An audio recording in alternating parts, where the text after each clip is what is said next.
அனைவருக்கும் வணக்கம். இன்றைக்கி சனிக்கிழமை டிசம்பர் 30 தினமணி பேப்பரில் இருக்கிற முக்கியமான செய்திகளை பார்க்க போகிறோம்.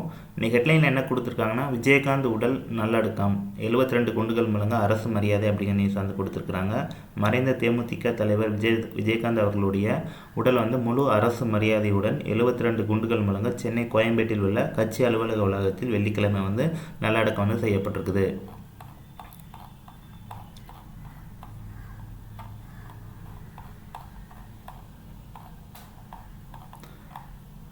கடல்சார் கண்காணிப்பை தொடர்ந்து மேற்கொள்வது அவசியம், முப்படை தளபதி அப்படிங்கிற நியூஸ் கொடுத்துருக்குறாங்க. கடல்சார் கண்காணிப்பை தொடர்ந்து மேற்கொள்வது அவசியம் என அரக்கோணம் INS ராஜாளி கடற்படை விமான தளத்தில் வெள்ளிக்கிழமை ஆய்வு மேற்கொண்ட இந்திய முப்படை தளபதியான ஜெனரல் அனில் சவுகான் அவர்கள் குறிப்பிட்டிருக்காங்க.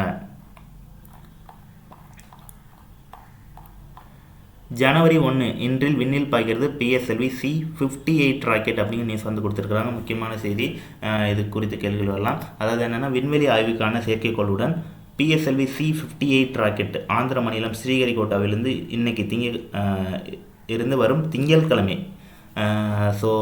இன்னைக்கு கிடையாது, திங்கட்கிழமை ஜனவரி 1 விண்ணில் ஏவப்பட உள்ளதாக சொல்லியிருக்கிறாங்க. இதற்கான கவுண்டவுன் ஞாயிற்றுக்கிழமை தொடங்கும் என அறிவிக்கப்பட்டிருக்குது. விண்வெளி ஆய்வு நடவடிக்கைகளை மேற்கொள்வதற்காக எக்ஸ்போசாட் அப்படின்னு சொல்லக்கூடிய எக்ஸ்ரே பொலாரிமீட்டர் சேட்டலைட் என்ற செயற்கைக்கோளை இஸ்ரோ வடிவமைச்சிருந்தாங்க. இதனுடைய வெயிட் பார்த்தீங்கன்னா 469 கிலோ எடை கொண்ட இந்த செயற்கைக்கோள் பூமியிலிருந்து சுமார் 650 கிலோமீட்டர் தொலைவில் நிலைநிறுத்தப்பட்டு ஆய்வு பணிகளை செய்ய போது. இதற்காக போலிக்ஸ் எக்ஸ்ரே பொலாரிமீட்டர் மற்றும் அதாவது எக்ஸ்ரே ஸ்பெக்ட்ரோகிராபி ஆகிய 2 சாதனங்களை இதில் பொருத்தியிருக்கிறாங்க. இவை விண்ணில் பரவும் ஊடு கதிர்கள், அதாவது எக்ஸ்ரே துருவ அளவு மற்றும் கோணத்தை அளவிடும். அதே போல நியூட்ரான் நட்சத்திரங்களில் இருந்து வெளிப்படும் கதிரியக்கம், கருத்துளை வாயுக்களின் திரள், நெபுலா உள்ளிட்ட அம்சங்களை 5 ஆண்டுகள் ஆய்வு செய்யும் அப்படிங்கிற மாதிரி கொடுத்துருக்குறாங்க.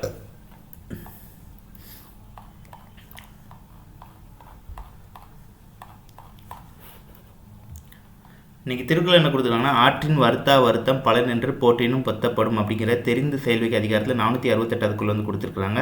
தக்க வழியில் செய்யப்படாத முயற்சி பலர் துணையாக நின்று அதை முடிக்குமாறு காத்த போதிலும் குறையாகிவிடும் அப்படிங்கிற மாதிரி இந்த குறளோட விளக்கம்.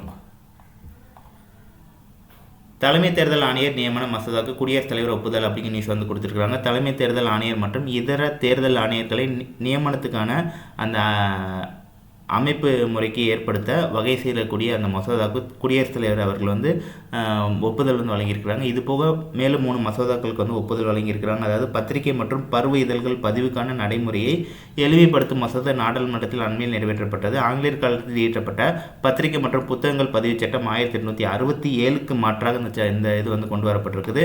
இது போக பார்த்தீங்கன்னா, சரக்கு மற்றும் சேவை வரி 2ஆம் திருத்த மசோதா 2023, தற்காலிக வரி வசூல் மசோதா 2023 ஆகியவற்றுக்கெல்லாம் குடியரசுத் தலைவர் அவர்கள் ஒப்புதல் வழங்கியிருக்கிறாங்க.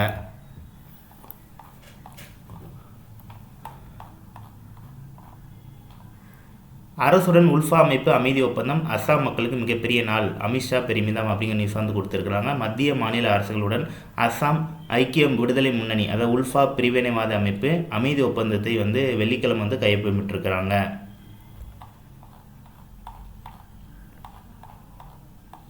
உலக மக்கள் தொகை நிகழாண்டில் 7.5 கோடி அதிகரிப்பு அமெரிக்கா அப்படிங்கிற நியூஸ் கொடுத்துருக்காங்க. உலக மக்கள் தொகை இந்த ஆண்டு 7.5 கோடி அதிகரித்திருப்பதாகவும் புத்தாண்டு தினத்தில் பார்த்தீங்கன்னா 800 கோடியை கடந்துவிடும் எனவும் அமெரிக்க மக்கள் தொகை கணக்கெடுப்பு மையம் வியாழக்கிழமை தெரிவிச்சிருக்கிறாங்க. இந்திய வம்சாவளி தமிழர்களின் நினைவு சிறப்பு அஞ்சல் தலை என்று வெளியீடு அப்படிங்கிற நியூஸ் கொடுத்துருக்காங்க. இலங்கைக்கு குடிபெயர்ந்த இந்திய வம்சாவளி தமிழர்களின் 200 ஆண்டு கால நினைவை பெருமைப்படுத்துகிற வகையில் டெல்லியில் உள்ள பாஜக தேசிய தலைமை அலுவலகத்தில் சனிக்கிழமை டிசம்பர் 30 சிறப்பு அஞ்சல் தலை வெளியிடப்படுகிறது. அவ்வளோதான் இன்றைக்கி இருக்கிற முக்கியமான செய்திகள். நன்றி, வணக்கம்.